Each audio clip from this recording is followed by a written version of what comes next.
I was trying to relax with a bottle of wine. Hey, this is Rob Sparry.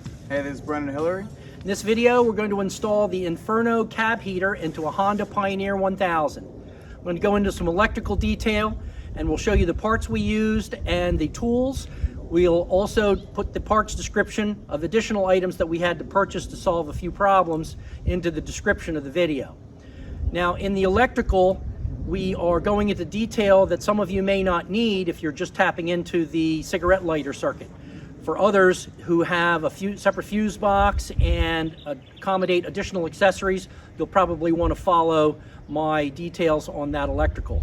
Now, some of the problems that we ran into may be a little different than the ones you run into, but the important thing is to have fun, have some patience, learn. You're probably going to take a few days, if not more, to get this done. This is not a one-day project.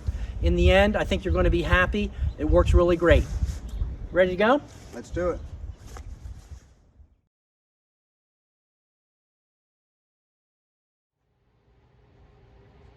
All right, let's talk about wiring. So we have our heater. We want the heater to draw power from the auxiliary battery. We don't want it to draw power from the main battery. So we have a main battery, an auxiliary battery, a stinger relay, we have a positive bus, a negative bus, an isolator, a dual voltmeter, a relay for the voltmeter, a fuse box. All of this was covered in detail in my dual battery video. If you want information, background, how to wire it up, the theory behind it, please consult that video first. I have a link to it in the description of this video. In this video, we're going to concentrate only on the dash switch, the connection to the fuse box, and the heater blower connector. So the electrical items that came with the kit have this switch. This switch has a harness that you can plug right into after you get this mounted into your dash plate. It has a high position, a low position, and center is off. There are numbers on the side of the harness here that tell you pins. You don't need to know those pin numbers, but I'm going to use them over here for demonstration purposes. The harness has two different sets of leads that come out of it. One is red and black. The red and black is for power. The other end of the power lead is going to this harness, which is expecting to go into your cigarette lighter adapter.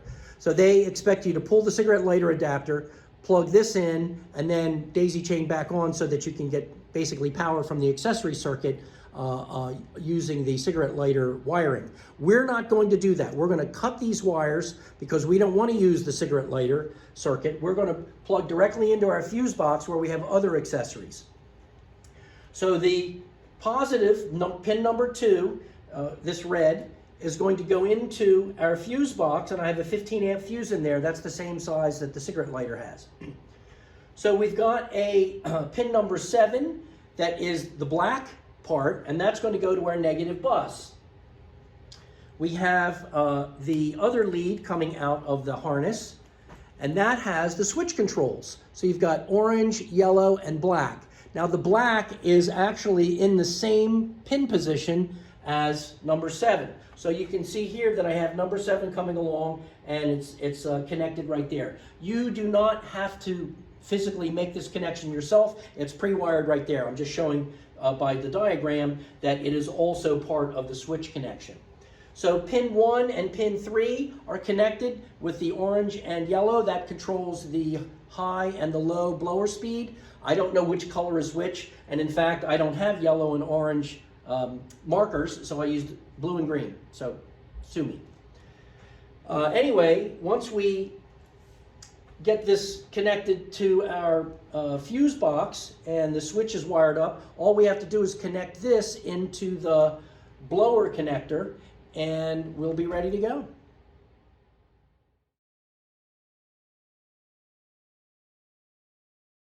All right, let's see what parts we're going to need for our installation. Back here we have 3 sets of ductwork. One is 2.5 inch. This is to feed the front and the dashboard. These 2 are smaller. They're 1 3/8 inch. One is intended to match the driver's side front. One is for the passenger side front. Now I ordered a rear heater kit extension. They should have sent me additional ductwork for that. They did not, but I actually don't think I'm going to need additional ductwork. We'll find out. If I do need it, I'll email them, and I'm sure they'll take care of it. So we have 3 Y adapters here for the ductwork. One has a 2.5-inch fitting. This is going to be up in the dash area when we connect it to the larger ductwork, and it's going to split it into the left and right.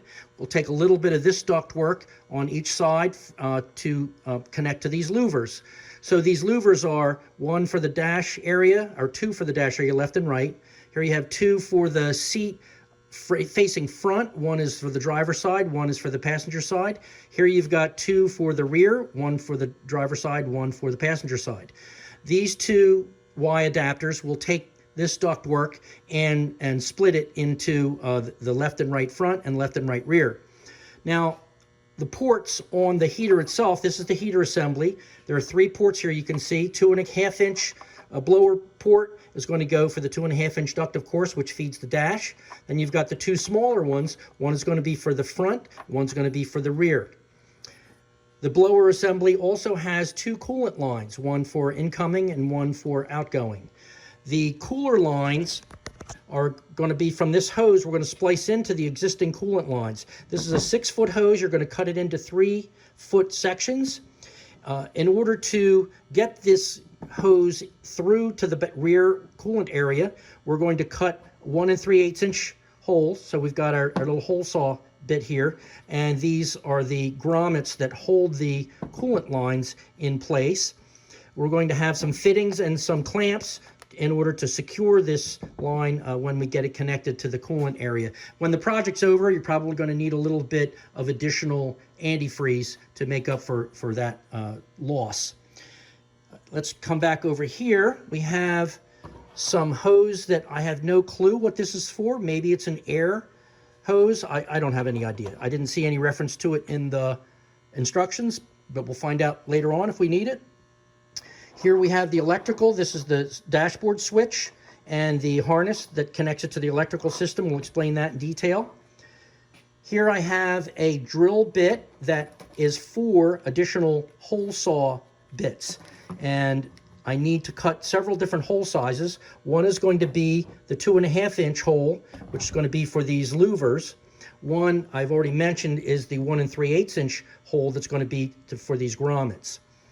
Let's see what else we have. We got some wire ties to hold duct in place once it gets installed. They sent along 3 blank switch plates. I don't know why. I guess it's just a courtesy, but we're not going to need them. There are some rivets here to hold the switch plate panel back in place. They assume that they send you a blank switch panel. The idea here is that you would only have one thing in your dash switch area, the switch for the blower, the heater, and then for the 2 louvers. We are not going to do that. We've got our own switch panel made up, and we use screws. We don't use rivets because we want to be able to add and remove things at will without having to pop the rivets out.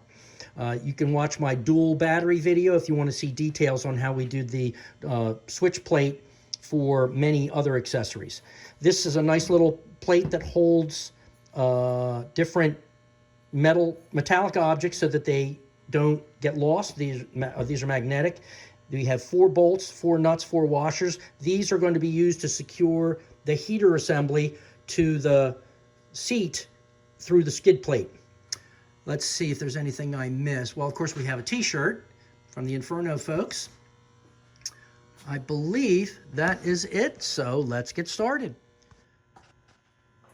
Well, I already have the heater installed, but now I'm coming back to show you the tools that I ended up needing.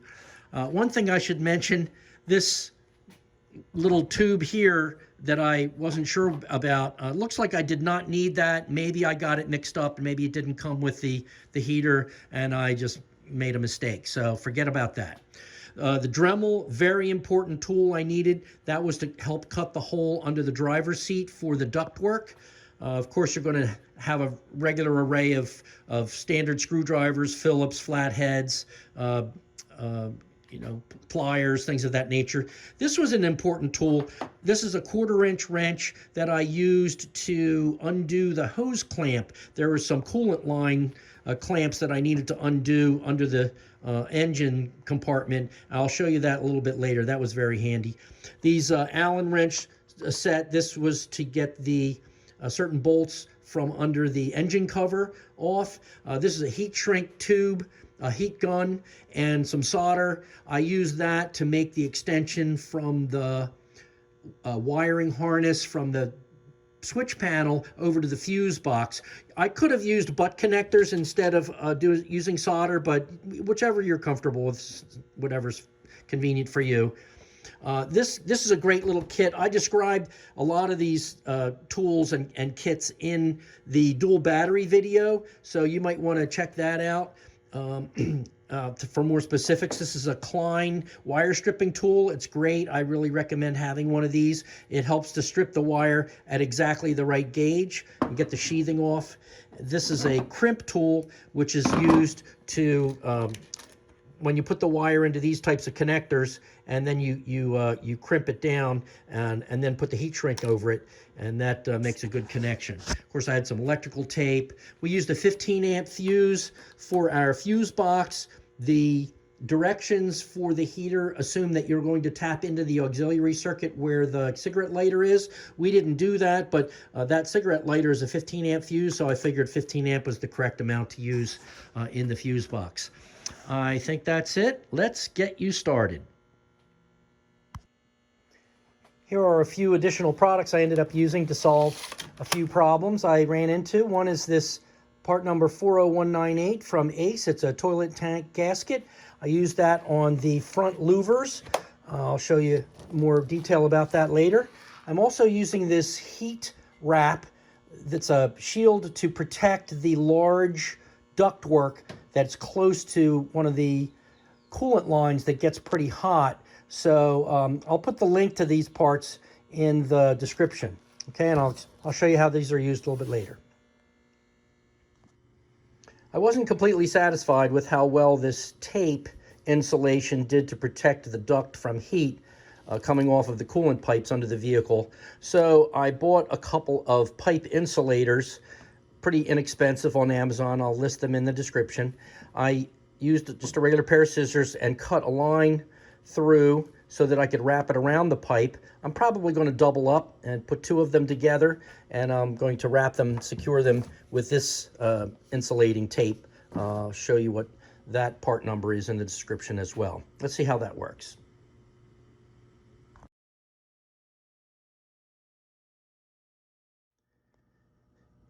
We need to remove the front seat.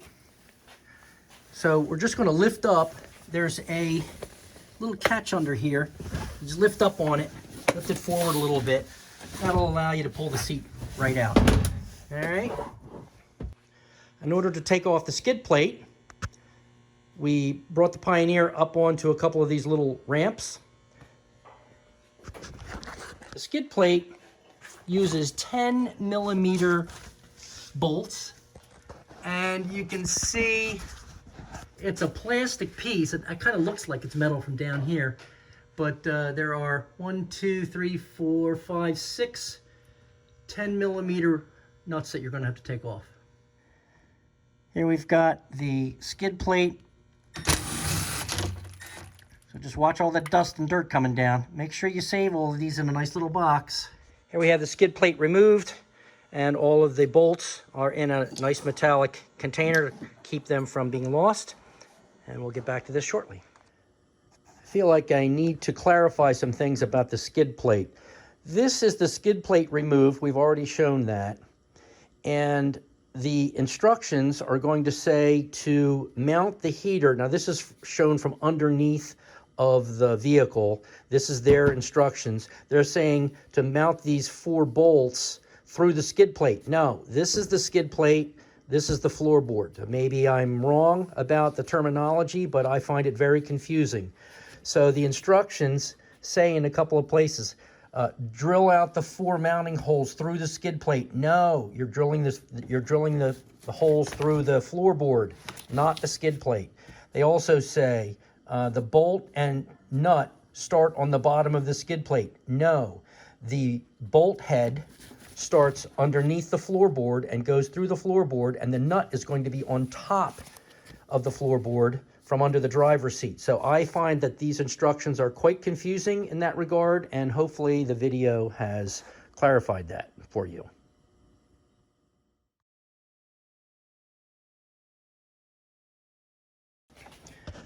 We have to cut out a hole for the 3 ducts to go through under the driver's seat. You can see we've got the hole cut there. It's not easy to get that hole cut with regular tools like a jigsaw because there's not enough room in this cavity really to maneuver around. So I used a Dremel and that worked really well. You have to get the large duct and 2 small ducts if you're going to use the rear extension, or if you're going to use individual ducts for the 2 front. Either way, you're going to have space for 3 of those ducts to get through there. Well, here we have the heater placed under the driver's seat so that we can mark the 4 holes. There's 2 on this side, 2 on the other. We're going to mark those because the drill for the bolts that are going to secure the heater in. And these are the 2 coolant lines that are going to go to the back. We haven't cut those holes yet. We'll do that momentarily. We've already cut the hole here for the 3 duct pieces. Those 3 duct pieces are going to come off of these 3 portals. And we'll come back when we've got those holes drilled.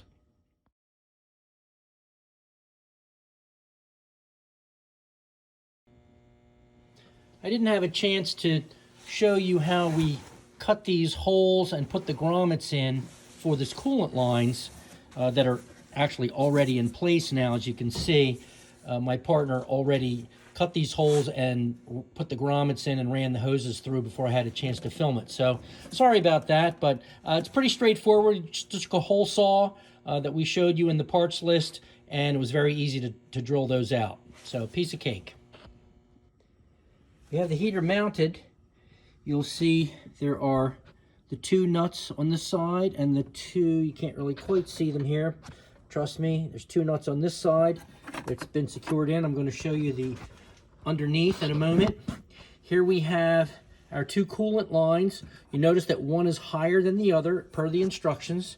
They've been clamped here to the in and out.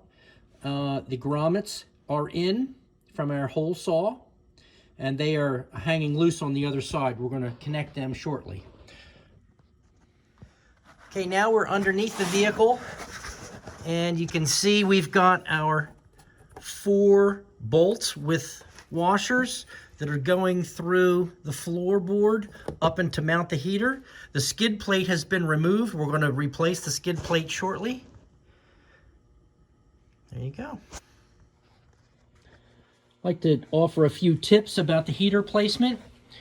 Here we show it's already mounted and I have the heater hoses on, but I wanted to mention something about where we have this placed. You can see that the one corner is up here against the front corner fairly close. It's kind of hard to get your fingers in there to start the nuts that need to go on these 2 bolts. There's 2 nuts on this side. You can see there, these were easy to get to.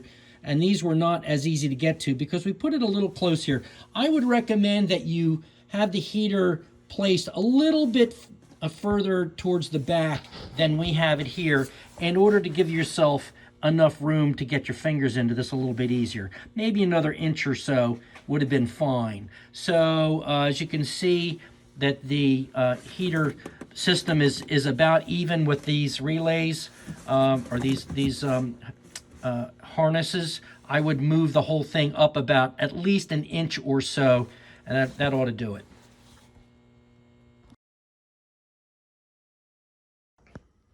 Now we need to remove this engine cover to get to the coolant lines. There are quite a few things that we need to pop out. I'm not even going to call them bolts. They're like plastic things. Some of them are bolts, but a lot of these are plastic. And we'll figure out which ones we need to take off and come back and show you what it looks like. Well, now we need to get the engine cover off so we can get to the coolant lines. The bed is lifted, and the cover has a lot of clips and Torx bolts. They're all over the place. A couple along here, along the back. We had to take this flap off to get to a couple more that were right here. We also had to take these mud flaps, most of it off. This is still connected up towards the front, but as we got around this roll bar, we had to take this one out and a couple more over here, and the Torx bolt that was here, another clip there, and pull this aside because the engine cover, of course, is underneath of the mud flap. So we had to pull that off both sides. And you do not have to take all of these off, at least as far as I know yet, because the back cover here is not connected. It's two separate pieces. So as you start to pull away, you can see that you've got separate pieces underneath of these flaps. So we're hoping that that's all we have to remove. We'll figure that out in a moment. Well, it looks like we have all of the bolts and clips out that we need to remove the engine cover. This has been pulled out from underneath of these flaps, and we're ready to slide it out to one side so that we can get to these coolant lines.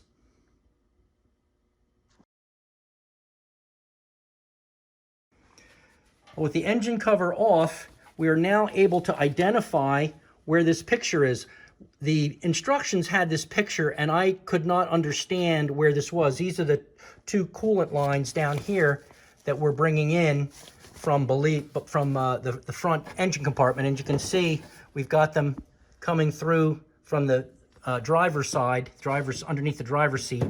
And this picture is from the left-hand side. You can see here we are on the driver's side, and the engine compartment removed. So this is on the left side, and that matches what this picture is. We're getting ready to splice into the coolant lines. The lower of the two, it was very specific in the instructions, the lower of the two coming in, that hose is going to be for the inlet. The inlet coolant is coming from this hose, so we're going to be cutting into this, and we're going to be splicing in this lower hose. The upper hose is coming in, and after we cut this line, there's going to be the return section, which is down here at the moment, but once we cut it, we'll be able to bring it up, and we're going to splice it into this guy. All right, so we want to make sure that we've got some pan down here to collect any coolant that escapes, and we'll be right back. After further review, we're going to alter our strategy a little bit. This coolant hose that we have to splice into is very taut, and there's really not much slack to play with, so that we can, when we make the cut, we'll probably be able to get the inlet line in, but it's going to be very difficult because we can't really pull this guy up. I mean, maybe we could if we undid some straps back here, but instead of doing that, because we have plenty of slack here, plenty of length for this inlet line, we're going to take the coolant hose off and hold it up so that we avoid losing coolant on the ground. And we're going to directly connect the this lower hose. The lower one is the inlet line, and we're going to directly connect it because we have plenty of slack. And then with the piece that we have available, we'll be able to splice that in to the return line with some additional slack that would otherwise be unavailable if we tried to splice it in down here. All right, here we have the return line ready to go. We have the T adapter in and the hose clamp tightened up so that when we cut into this line, we're going to hold this hose up to avoid losing coolant, and then we'll be able to connect in the other side fairly quickly. All right, we're getting ready to splice into the coolant hose. We've got our inlet line ready to go. It's got a clamp. As soon as we take it off from here, we're going to scoot this guy on so that he will avoid coolant loss. And the hose that we pull off, we're just going to hold up until we have a chance to bring over the return line that we have ready to go. Well, we have our inlet line now connected. It worked perfectly. Here is the hose that we pulled off. No coolant is coming out from it. We only lost a couple of tablespoons of coolant and had that pan underneath to catch it, so all good. We've got the engine compartment coolant hoses connected. We tied them up here with several sets of zip ties to keep them nice and taut.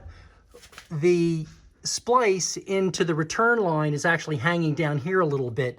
We couldn't do it up top here unless we were to cut the hose, because there are some clamps down in here that are holding it, and if we bunched it all up so that it would be up here, there was a 90-degree crimp in the hose, and of course we want the hose to be nice and untangled, untethered, uncrimped, so that it's nice and flowing. Now there's a downside a little bit to this. We pushed that return line back, and it is now got a little bit of a crimp up here. We are going to undo this and cut off the slack and reconnect it so that it's nice and straight. So we've pulled off the hose in the heater compartment and put paper towels down the bottom to catch. You can see a little bit of coolant came out. No biggie. We just wanted to pull this off so that we can cut it to length, and then we're going to reconnect it. All right, we have our coolant hose cut and reconnected. We lost a little bit of coolant in there, not much. We had the paper towels down there to grab the excess. So we are good to go. The back is all ready to go. We already explained this part. And that's nice and tight. We've got our T in here. That's nice and tight. And we have a good flow. There are no kinks in the hoses anywhere. And we're ready to button her up.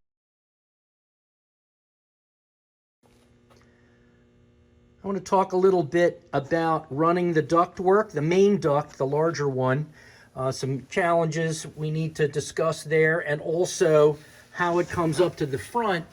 The instructions assume that you're going to use your panel up here, your switch panel, just with one switch for the heater and the 2 louvers on either side. And of course, we're not going to do that, and we assume that you're not either. Most people that have a number of accessories are going to have multiple switches and other items that are going to make that real estate unavailable. We are going to use the either side, left and right, of the power, the cigarette lighter adapter that's here.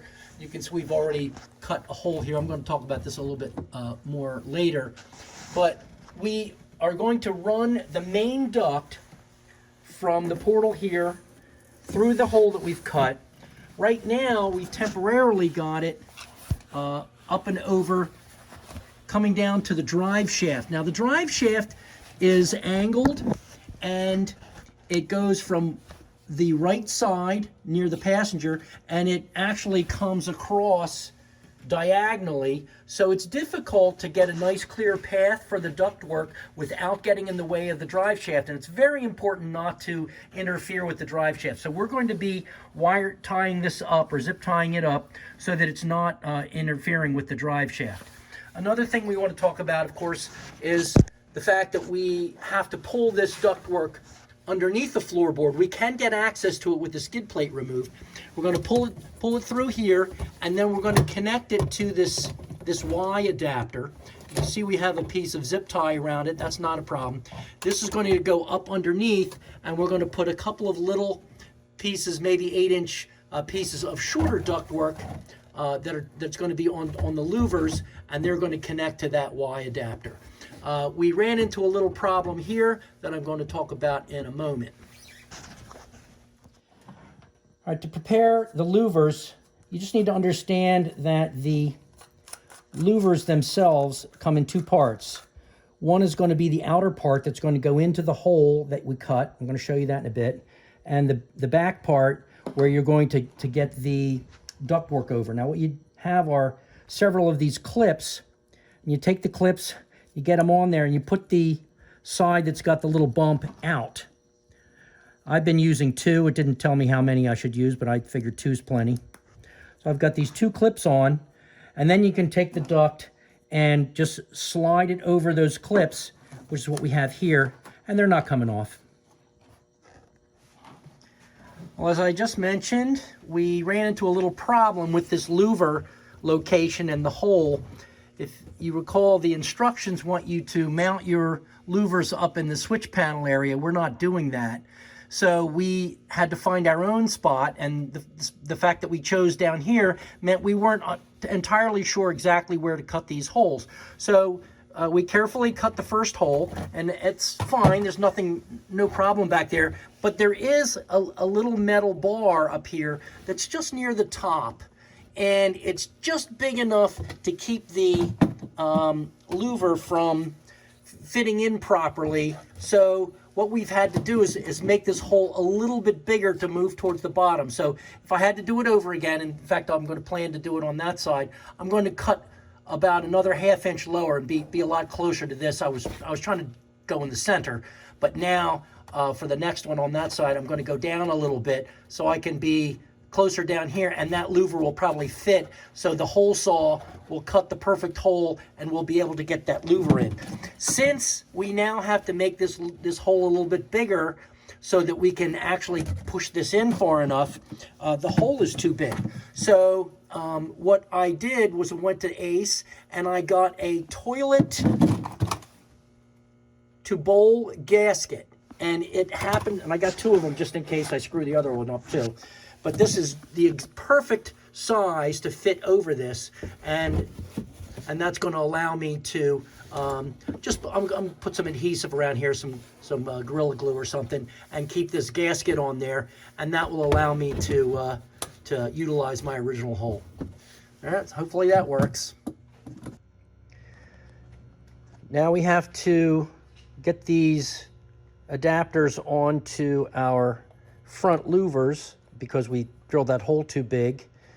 And even though these will, go over the louver, I found that after a little while, see how it's breaking there a little bit? So it was stretched too thin. So what we're going to do is we're going to make a cut into this ring using, these are the remnants of the holes we cut out, and this is the perfect size, of course, because the reason it was cut that size was for these louvers.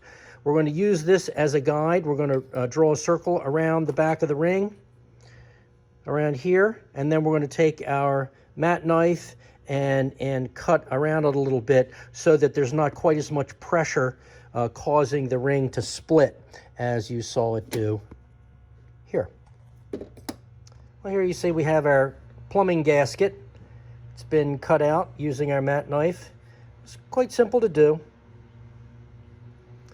We'll put that around this guy, put him in the dash, and see how it works. Well, we have our hole drilled for the passenger side louver. And even though there's no obstruction back there, we're finding it very difficult to hold the back part of the adapter in, because we can't really get our hand in there, even from underneath, to hold it steady to turn the threads on the front part, which would be here. So, you know, we have to hold the back while we screw this in from the front. We haven't really been able to figure out a way to do that. So what we're planning to do is take these plumbing gaskets that I talked about earlier, and we're going to go ahead and mount it from the front. We're just going to put some Gorilla Glue around the front here. We'll clean this up, make a nice clean surface, and then we're going to push these in from there. And of course the front louver is no problem to screw in from the front side. All right, we're going to try that.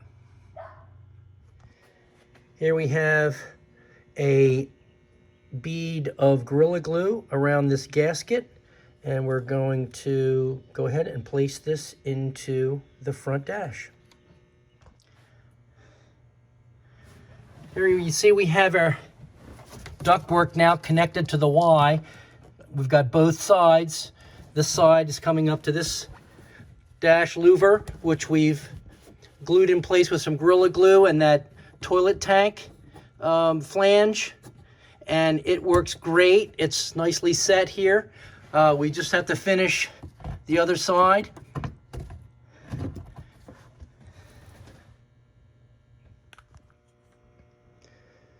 We're going to cut some holes for the front louvers. Now the front louvers are going to come through the driver's side and passenger side in the front seat. These louvers covers are going to go right here, and we'll use our hole saw to cut one here and cut one on the other side, and then we'll attach our ductwork. As you prepare to cut the holes for your front seat louvers, be sure to check out what's behind your planned spot. So right now, you can see that there are a number of these panels that we could choose to cut our hole in, but we want to look behind and make sure there aren't any obstructions. So this first one we looked at has an iron bar. We've got some electrical cables. We've found that the one next to the drive shaft here, where we've got our large duct going through, right on top of it, corresponds to this panel, which is fine because once we cut the hole, we can aim the louvers this way towards the passenger seating area, and that will provide plenty of heat without us coming over further, even though it looks like it might be nicer to have the louver over here. Way too many obstacles to get through, too dangerous to making a mistake.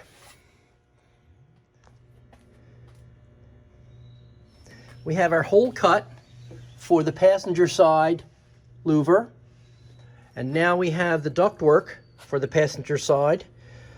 On the portal hole, we've attached the ductwork with a zip tie, run the ductwork down through our large hole that we cut out, routed through. I'll show you later more detail about the duct routing.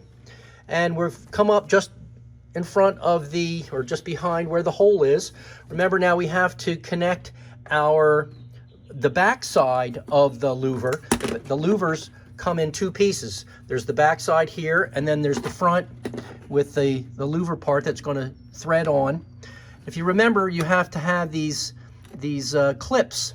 So we've put the clips on our back side of the louver here, and we've pulled the ductwork over top. It's secure, ready to go, and now we're just going to thread on the front cap and put it in place. We found that the hole saw does a good job, you can see there, but it's a little rough around the edges, and the front cap does not go onto it exactly perfectly as we would like. So we're going to take our little Dremel tool here and make a little bit smoother edge.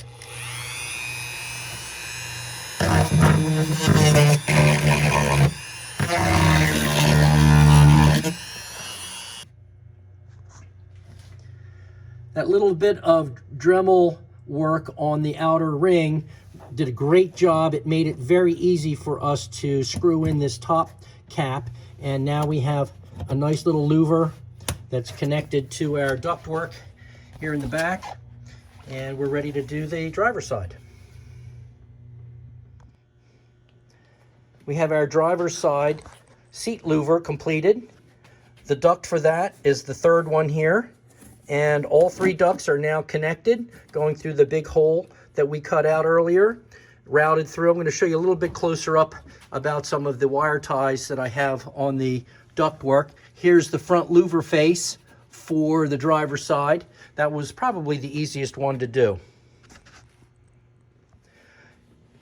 As we begin the finishing touches on the ductwork, now that all the louvers are installed, we want to make sure that the duct is tied. This is just an electrical, this is not hot, this is just under the seat there. And we're tying these ducts to this very closely so that they're not touching any part of the engine. Here's the drive shaft, and we mentioned earlier that it's very important not to have the ductwork get caught up in the drive shaft. And over here on this side, you can see we've also tied it up to the electrical area and keeping it away from any of the engine parts that might be getting hot. And we're going to go underneath now and show you how we tie it away from the drive shaft. Now we're underneath here. I know it's a little difficult to see, but here's that ductwork coming around the drive shaft from under the seat. I'm laying underneath of it now, and you can see I have it tied. This zip tie is going around another piece of duct. It's actually just a wiring harness here, and I had to use two zip ties, but it was important to keep the two zip ties that were tied together so I could get to both sides in order to tighten each one. And since they were both available to me, I was able to tighten from both sides and get this one nice and tight. You can see it's very far away from the drive shaft. Very important. I'm going to put some more over here. As you see, the drive shaft goes diagonally towards the front compartment, and I need to make sure that this stays away from the drive shaft. I'm going to put another zip tie over here.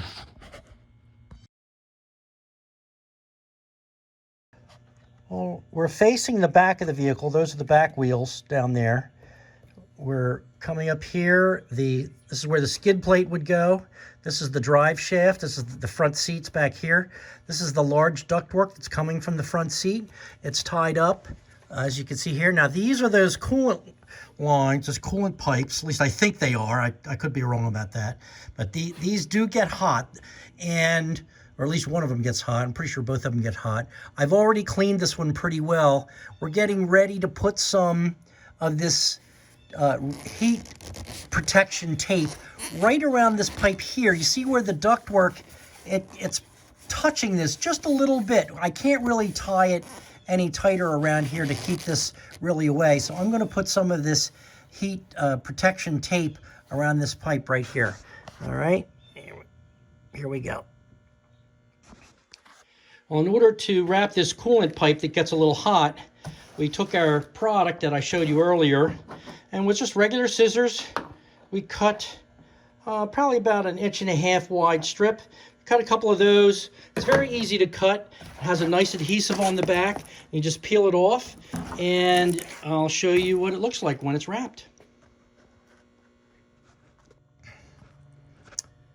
Here we have the coolant line pipe is wrapped. You can see it is touching here, and we've wrapped it back there quite a bit. We could get our fingers back there, and I think that it is in pretty good shape. I wish I could have gotten this duct further away, but I just couldn't find any way to keep it any further away from it. So we're going to see how this works. We weren't satisfied with the tape insulation alone on the coolant pipes underneath the console next to the duct running up to the front dashboard. It's still a little too hot, so we're going to install these 2 pipe insulators that I showed you earlier in the parts description. And after we installed them and did some testing for about 20-25 minutes of running the heater, turns out they really do a great job of protecting the ductwork from too much heat. Afterwards, we actually were able to put our hand right over top of it, and it wasn't too hot. So I do recommend that you add those as an extra safety measure.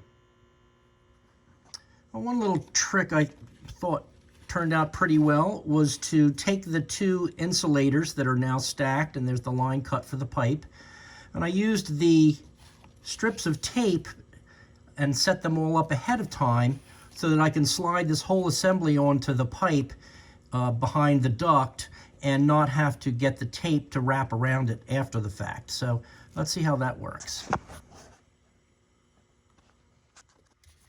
Well, we've got the pipe insulators installed. I really am happy with how this came out. This really came out nicely. It's snug. It's taped in carefully. We've got plenty of insulation here between the ductwork and the pipe. We just need to test it out and see how well it does in protecting the duct.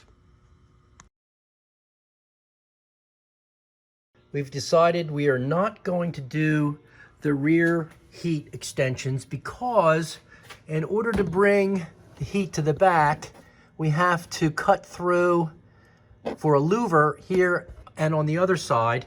And this is the engine cover compartment, and we'd be cutting through back here, which is fine from underneath of the driver's seat for the ductwork.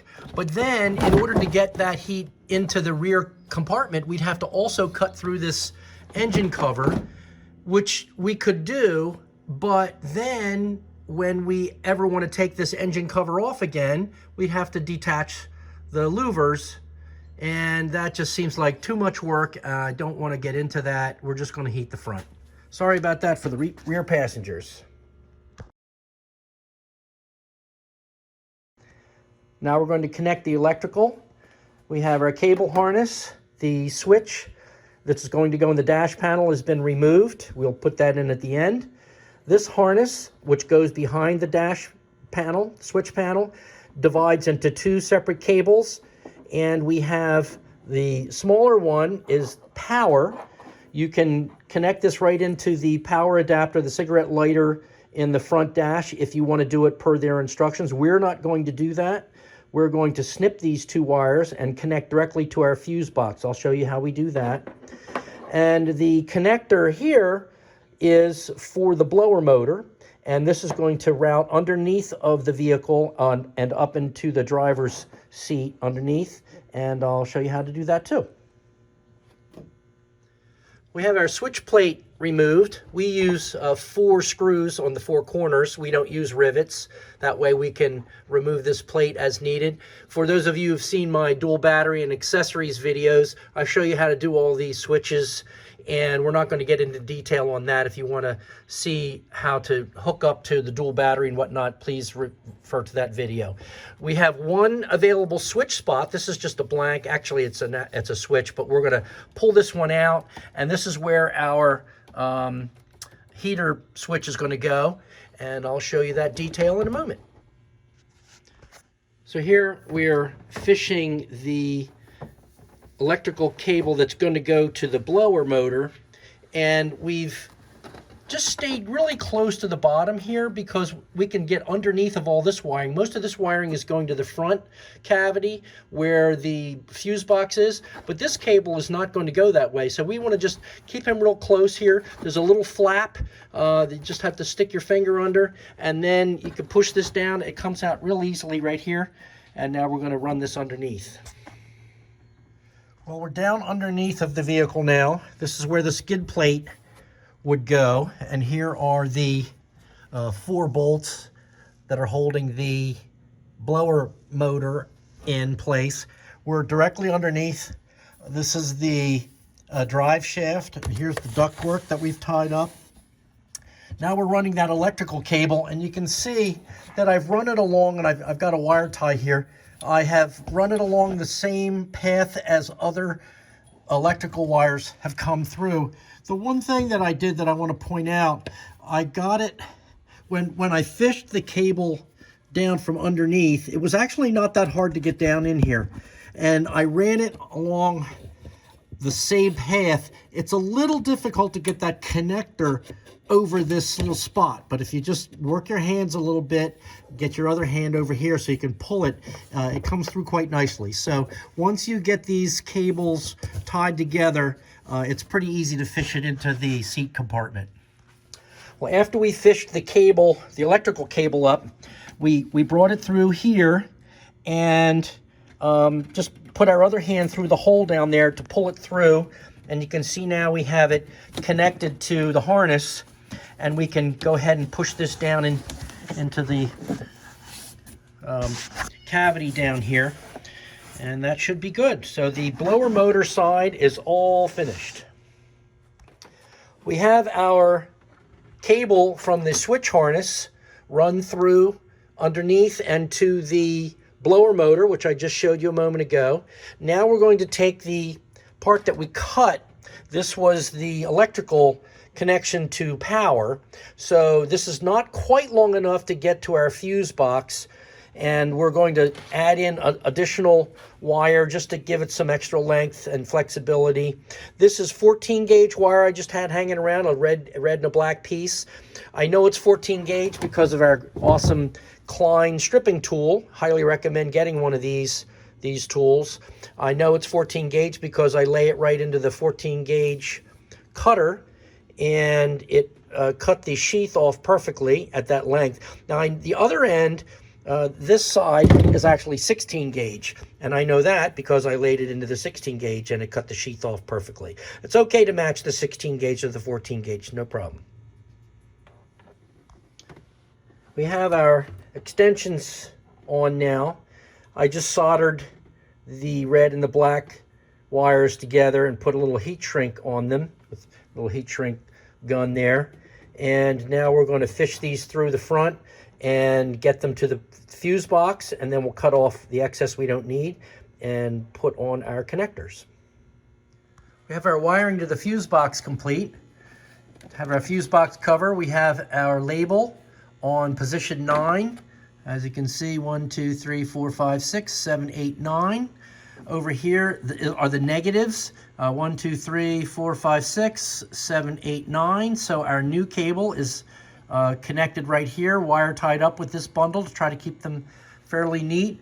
The positive is 1, 2, 3, 4, 5, 6, 7, 8, 9. So our new cable for the heater is here. We've tied it up. You can see we've been adding things as we go.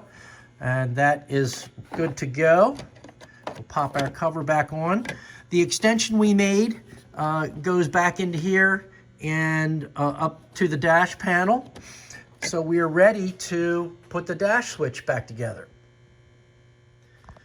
We have our harness wired up to the fuse box and to the blower motor. We now have our switch pushed into the switch panel. We just need to plug this harness into the switch and put the switch panel back in place.